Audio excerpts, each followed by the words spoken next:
ani waa'ee maqaa miti waa'ee mirgaati alaamma mirga amantaa sun sirnaan geggeeffachuu qabdaa biyya sun keessatti no sigalee maqaan homaa rakkoon qabu maqaan oromiffas baafattee arabiffas baafattee suni rakkoon qabu inni guddaan akkuma sabaatti iyyuu mirga qabdaa biyya sun keessa jiraachuuf amantaa kee geggeeffachuuf akkuma namoota kaanii iddoo barbaadetti maqsiida banattee too'ii sagadachuuf mirga qabdaa akkuma namaatti ilaalamaa jira uummanni musliimaa biyya sun keessatti yoo jette dhugaa dubbachuuf waanuma ifa galaadha jechuudha.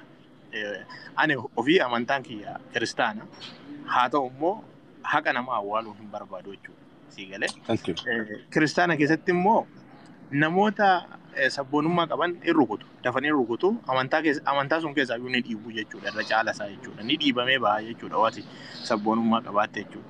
Dirqama maqaa walda Mikaa'el walda maal baafachuu qabda achi keessatti illee jechuudha siigalee hacuuccaan akkuma Oromootti jiru sanadha. Isaan biyyatti sun uummata musliimaa hacuucuun akka Oromoo hacuuccetti of fudhatte waan ta'eef gammachuu qabdi jechuudha siigalee. Kanaatiif waan kanarratti ijoolleen keenya hojjetuu qabu uummanni keenya hojjetuu qabu ijoolleen keenya musliimaa geemii kanarra ooltan waa kanarratti hojjetuu qabdu waa'ee amantaa qofayyuu miti mirgumayyuu qabdu akkuma namaatti iyyuu amantaa sun hordofuuf mirga qabdu siigalee akka sabaatti jiraachuuf mirga qabdu kana laaluu qabdu jedhaani Shimallis egaa inni waan namichi waan hunda boricha dhugaa dubbachuufi kanarraa dubbachuun barbaade cafee gama wantiitiin immoo gama mariitiin immoo akkuma amma dhufnee azalatti hirmaachaa jiru kana yeroo namni keenya waa'ee Oromoo banee hundi keenya iyyuu gara sun haa dhaqnu. Dhagnee mana sun seennee haasofnee marii geggeessinee nama sun sappoorti tolchinee haga inni sagantaa isaa xumuratee bahutti achi jala teenyee taap goonee sheer goonee too'ii yaa jajjabeessinu.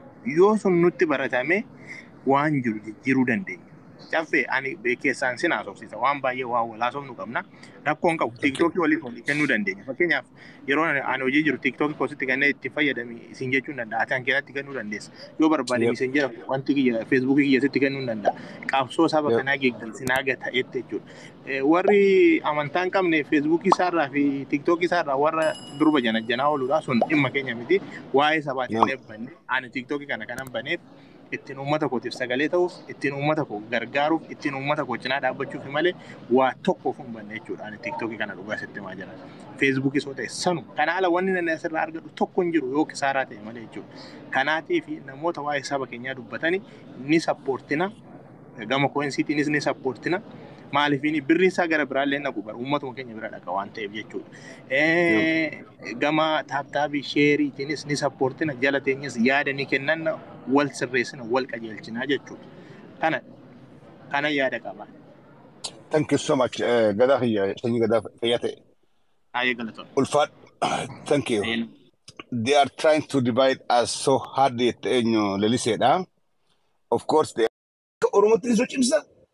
Akka Islaamattis daranuutu sibiila nu godha.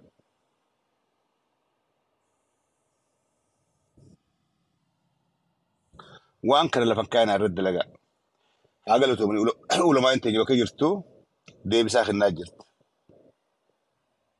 Sheeramni birraa eegalee sheerraa ayyaa abbaa maccaa namuu bakka jiru deebisaa kennaa jira. Yaa boossi fakkaattee dubbii waa akkasii miti deebisaa kennaa jiran. Ulamaayin Oromoodhaa bakka hundaa you have to react. Namni amantii Islaamaa qabdu ifirra loli. Warras gubbaa taa'ee wacuu harka warras gubbaa taa'ee waan bira haasoo. Nama Oromoodhaa nama Islaamaa. Tuffii guddoota keessa galeeta as gubbaadhaa waan biraan haasoo.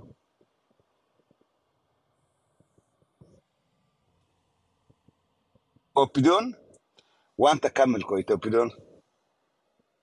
Sooshaal miidiyaa gubbatte hedduu milkaa'an. Hedduu milkaa'an. Sooshaal miidiyaa gubbatte ijoollee gogowwaa isaan illee haasoo barbaadan dhufeeti waan tokko gadi darbanii wal nyaatan guyyaa guutuu wal nyaatan. Sun Oppidoodhaaf boqonnaa kennuudha. Siif ammoo yeroo ta'e gubuudha yeroo ta'e balleessuudha. Wasting of time. Isaaniif garuu Akka mootummaan dubbanneetu qaatti suurri irraa faasi qaban. Social media gubbatti keessattuu the last 2 years hedduudha milkaa'an. Tuqaa lamadaati.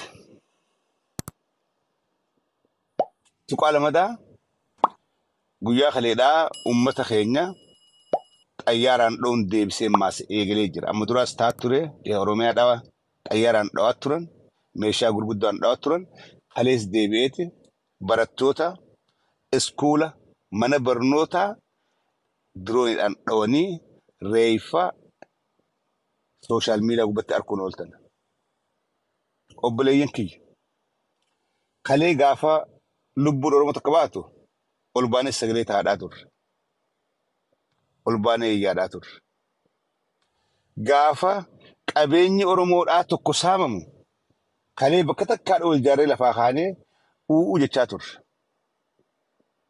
Sagalee taafii turre. Kalee sagaleen teenyaas dhagahamaadhaa turte. Maaliif waan tokkummaadhaan bakka takkaa dubbannuuf dhagahamaadhaa turre. Anarra waan takkaan nan mul'ata. It is clear. Namni hedduun nu keessaa bitamee irraan tarpiippitee jira. Hedduu abileen cabxee firraa galee jira. Garuu kalee gaafa amata 5 walitti dhaabnee qabsoo goone halkanii guyyaa qeeroon biyya keessaa nutis waan dandeenyuun ala kana beekaa waan beekuun wallaalaan humnaan qabsoo godhaa turre singal shiniidha. Qabsoo godhaadhaa turre dhagahamaas qabna kabajaadhaas qabaachaadhaa turre jechuudha. Kabajaas qabaachaadhaa turre. Arraan tana irra hedduu sooshaal miidiyaa kana jara alagaadhaatu dhuunfatee harkaa qaba. Maallaqa irratti invest godhanii namoota gogowwaa nu keessaa maallaqaa fi dachiidhaan sobanii nurraa bitanii gowwaa keenya aswaan maasii waan xiqqoodhaan nu afaan garagalchanii sooshaal miidiyaa gubbatti Oromoodhaaf dalagaa baasanii nu xiqqeessaadhaa jiran. Arra wanni isin wajjin marachuudhaaf deemummaan tana wanni isin galchuudhaaf. Egaa kan daawwachaa jirtan sagantaa taamsaas kallattii keessaayyuu jiddu galeessummaadhaan sagantaa taamsaas kallattii liivii jarman raasni darbaa jiru eebba waldaa madda walaabbinan wal qabachuudhaan akkuma argaa jirtan kana jilli ilmaan keessaayyuu Oromoodhaan kallattii adda addaatiin sagantaa kanarratti hirmaataniin yeroo ammaa kanatti argaatan wallisanii dhiiksanii taphachaa jiranii aadaa hedduu miidhagaa faaya hedduu shamarran Oromoodhaan keessaayyuu haala addaatiin shamarran dhalattoota godina Baalees akkasuma ilmaan Oromoodhaan kallattii adda addaatiin waltajjii irratti fudhatan jechaadha. Wanta madda walaaboo akkuma argaa jirtan kanatti qophii addaa haala addaatiin keessaayyuu shamarran haala uffata aadaa miidhagaa keessaayyuu hawaasicha naannichaa ibsan uffachuudhaan wallee aadaa isaanii wallisuudhaan haala kanaan yennaa shibbisan caalaa wanti nama gammachiisu tokko illee jiru. Dhugaa dubbachuu sagantaan kun hedduu miidhagaa ture. Inumaayyuu haalli kwaalitiin isaa daa'imman hedduunis kan hin jirre jechaadha. Sadarkaa madarakii gubbarratti tures qophii addaa ture jechaadha. Hedduu waan nama hammachiisuu fi hedduu nama gammachiisudha. Kanaaf hawaasni Oromoo sagantaalee akkasii kana yennaa qophaa'an haala kanaan aadaa isaa tikfachuu eenyummaa isaa tikfachuun dhalootaadhaa dirqama jennee yaadna. Keessaayyuu akkuma argitan kanatti qoonni shamarranii bakka kamittuu kallattii adda addaatiin murteessaa ta'uu isaa wantoota akeekan keessaas tokko jechaadha. Uffannaan argaatan kun uffannaa aadaa Baalee jechaadha. Yeroo hedduu uffatamu jechaadha. Akkuma argaatan kana miidhagina gurguddaa qaba. Hedduu miidhagaa. Garuu tokko wanti kun aadaa ofii promootadhaa keessaayyuu biyyoota guddatan kana keessatti wayaa akkasii kan uffatanii innaa mul'atan aadaa ofiis promoot gataa jiranii aadaa ofii promoota innaa gatan kan immoo Oromoo addunyaa beeksisaa jiran jechaadha. Aadaan kamiyyuu jecha Oromiyaa keessaa kallattii adda addaatiin haala kanaan shibboonni adda addaa qophaa'e gaariidha. Waldaaleen Oromoodhaa kamiyyuu jabaachuun dirqama hawaasni Oromoo ammoo waldaalee isaanii kanneen wal danda'uudhaan wal bira dhaabbachuudhaan jabeeffachuu kunuunfachuu danda'uu qaba. Akkuma asiin dura hayyichi gameessi Jawaar Mohammad jechaa turetti Oromoon jabaachuu qaba, gandaan qeedhaan ijaaramuu qaba. afooshni adda addaa baay'achuun Oromoof faayidaa guddaa qaba waan taateef dhugaa dubbachuu fi sagantaan kun sagantaa baay'ee miidhagaa ta'uu isaas koomentiileen adda addaa kallattiilee adda addaatiin ennaa darbantu ture dhugaa dubbachuu fi keessaayyuu jedhan warroonni qaama kanarratti hirmaatan shamarran keenya sochiin isaan gataa turan shamarran keenya haalli isaan itti hirmaachaa turanii baay'ee gammachiisaa fi abdii kan namatti horu jechuudhaan dubbachaa turanii akkasumas immoo taajjabdoonni tokko tokkos kallattii adda addaatiin dabarsanii turan jechaadha dhugaa dubbachuuf maqaan madda walaabu jedhu kuni maqaa guddaa qabu seenaa qabsoo Oromoo keessatti tokkummaa Oromoo keessatti kaleessa jaarraa 16ffaa keessa akkam ture Oromoon bakka kanatti akkam ture kan jedhus yaadachuun murteessaa kan jedhan namoonni hedduun dubbachaa turanii kanaaf gaa maddi walaabu ni beekna seenaa keenya maddi walaabu lafa burqaa keenya kan jedhanis yeroo hedduu ilmaan Oromoodhaa keessaayyuu waltajjiilee gurguddaa irratti wal dorgommii adda addaa irratti jecha kana fayyadamaa turan jechaadha kanaaf maddi walaabu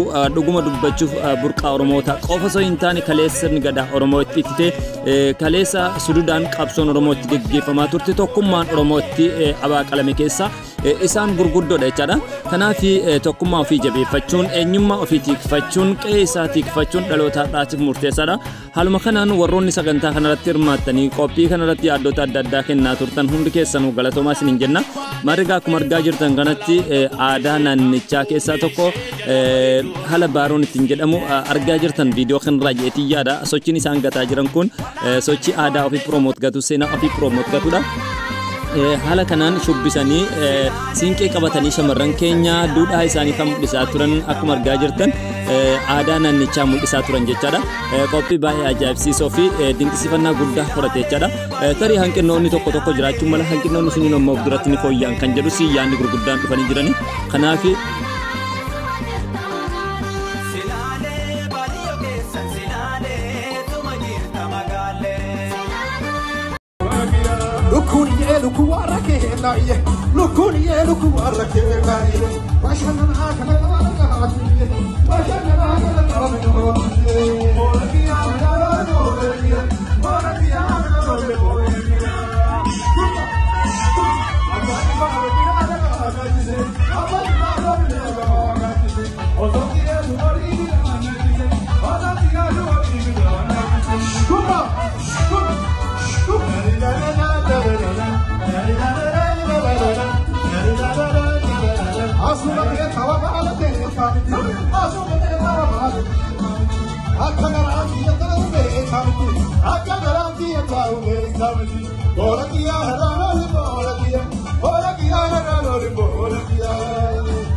Gargar facale magale kurama lato, osi si boli garani. Gudar ke sabas.